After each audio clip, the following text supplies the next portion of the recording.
Fáilte Rash, welcome back, pay out to will too. Wherever you are, tá sul gom go will, shiv go léir go ma. I hope that you're all getting on well and that you're all good. Now, when I'm dealing with cabinet making here, cabinet making teaches me an awful lot about life in general. In other words, when I'm doing something tedious or what might seem tedious here, to take an old finish off a bulbous table like that, teaches me things like resilience, patience, perseverance. In today's world, you'll probably be aware that everything is instant gratification. The opposite applies when you're working in a domain like I am. It teaches you the opposite. It teaches you to take your time. It teaches you to pace yourself. It teaches you to be patient and to persevere in what you're doing. It also teaches you things like, is there an easier way of doing this and a better way in order to take me forward, in order to save a little bit of time? And they're the things that you'd actually be thinking about when you're working on a bulbous surface like this. No matter how much experience you have, you may also think that there's a better way. Now some people might think there, oh, you could just pop that on the lathe and just spin it and just use sandpaper on it, and that seems a very quick way of doing it. But in actual fact, it's counterintuitive. You do the opposite thing. You clean as much as you can off the actual surface of the legs first with a cabinet scrape.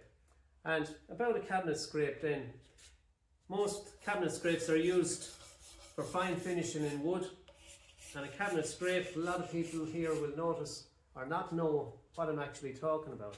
And it's just a very thin blade with what's called a burr on the edge there, and it's a tool effectively that you set up for doing scraping work, for taking fine shavings off wood.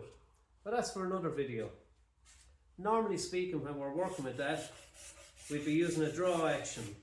But when you get experienced, nobody ever tells you, well, actually when you're drawing it, you can actually push it as well, and to remove the surface on the push stroke as well, not just the pull stroke.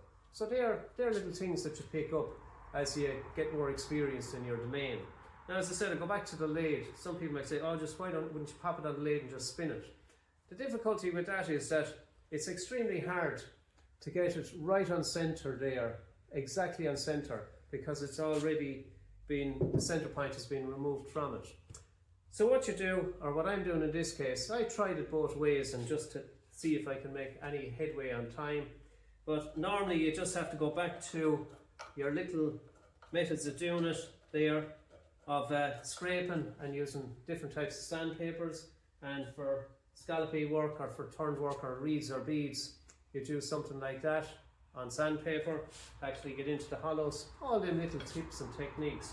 So you've got to persevere, and that allows you to slow down. So when you slow down, you find you go into a kind of a meditative state, and you notice I don't have any sound on the workshop when I'm doing that.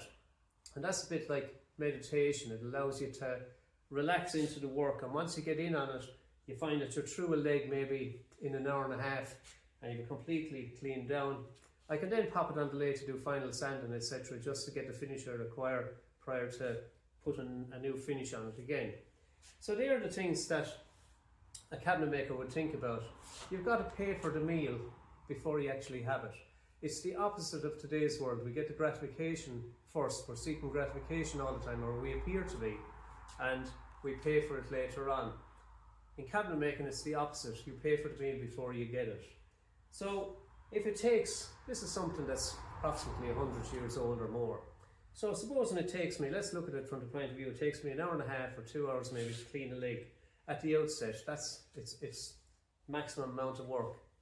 Well, that's not a bad outcome, and that's not a bad investment to take something that's that old back into a new form in a 2 hour period for one leg. If it takes 3 hours, so it takes 3 hours. That's just the way it goes, and that's the acceptance you have in the work that I do. So, Sinead Dunlaw and you, that's all I'll do for today. Heard a joke during the week there. It's two psychics met each other on the street, and one said to the other, "You're doing alright, how am I doing?" It's long the pole for now. Tug buggy, take it easy.